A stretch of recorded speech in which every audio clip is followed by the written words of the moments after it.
Hey everyone, it's the Attack here. Just want to talk to you about something I've been thinking about a lot lately. Actually, they go by many names, but I guess the most popular name being a cassette or a cassette tape, or just a tape. People call them compact cassette, multi-cassette, music cassette, tape cassette, audio cassette. There's so many things. It's an analog magnetic tape format for audio recording and playback. It was developed by a Dutch company, Royal Philips, now known as Philips Electronics, and it was invented by Lou Oates and his team in 1963.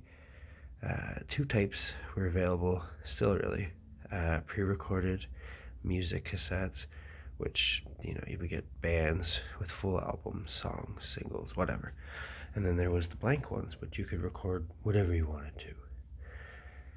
to.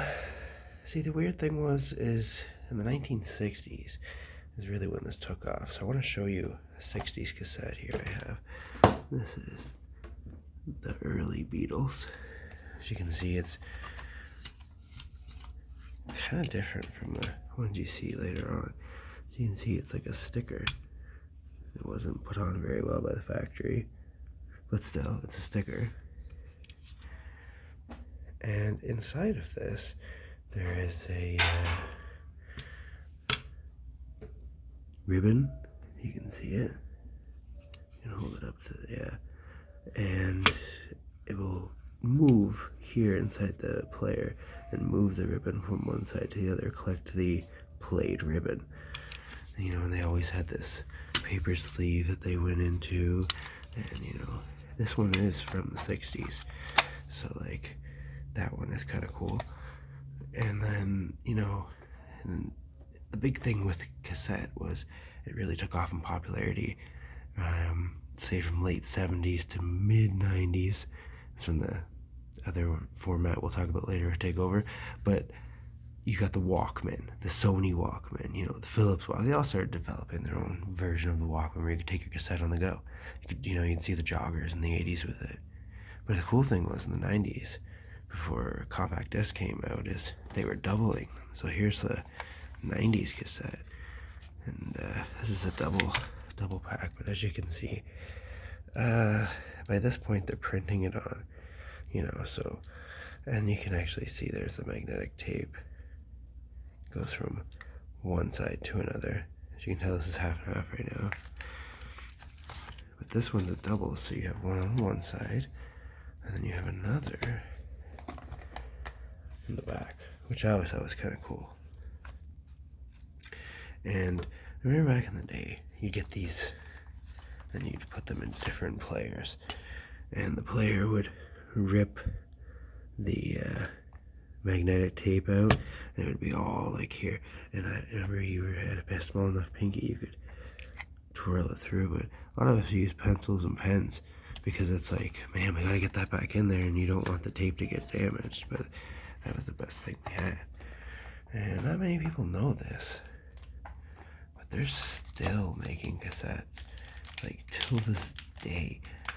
I mean, it was a huge market at one point, 70s, 80s, 90s, but then by 2006, CDs had already controlled 90% of the market, where tapes had already controlled previously. They tried, but it wasn't until 2014 with Guardians of the Galaxy, and everyone was like, oh, also Mix One, gotta get that. Oh, it's on cassette. They don't have cassettes, so people started, going, well, what are we gonna do? We're gonna need to make some cassettes, so they did. And it just so happens I don't have that, but I have a 2021 cassette of my buddy's band, which is phenomenal, by the way. Check them out.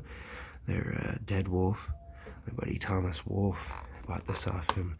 This is a 2021 cassette, and it's so old school. It's phenomenal. And see, same thing. And look at this. See, their sticker is flawless. And it brought me back. And look, even the magnetic tape, I don't think many people even realize this. Theirs was yellow on one part, And I was like, that's pretty cool. And then it goes into the reel. A lot of them were either see-through, but that little extra touch, really made this cassette. And my buddy, he put a lot of work into this in his band, and I think they're phenomenal. And it was really cool to see a new cassette in 2021, And then as I said, the 90s cassettes, and then of course the 60s cassettes. And I have all different ones, but I just wanted to show you 3 really well-made cassettes. And I mean, boom boxes, Walkmans, stereo systems, everybody had cassettes lying around. You play them in your car. That was like everybody had a cassette player in their car. And then the CD came out, and you had the CD Walkman, and you had an adapter that went into the cassette that went into your cassette deck in your car.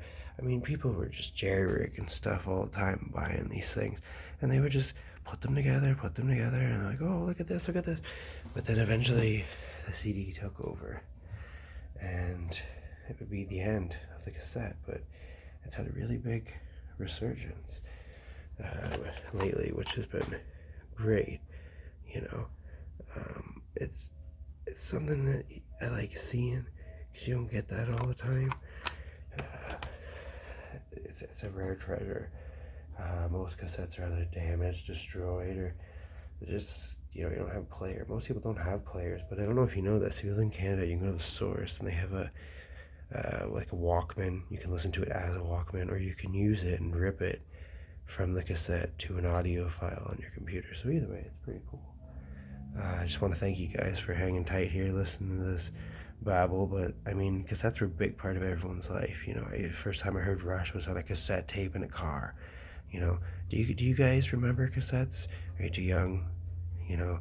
Or do you remember them and have fond memories?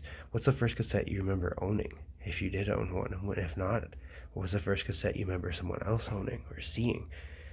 Leave the comments in the description, give us a like and a share, and thank you for watching. And remember, everybody, nostalgia is everywhere.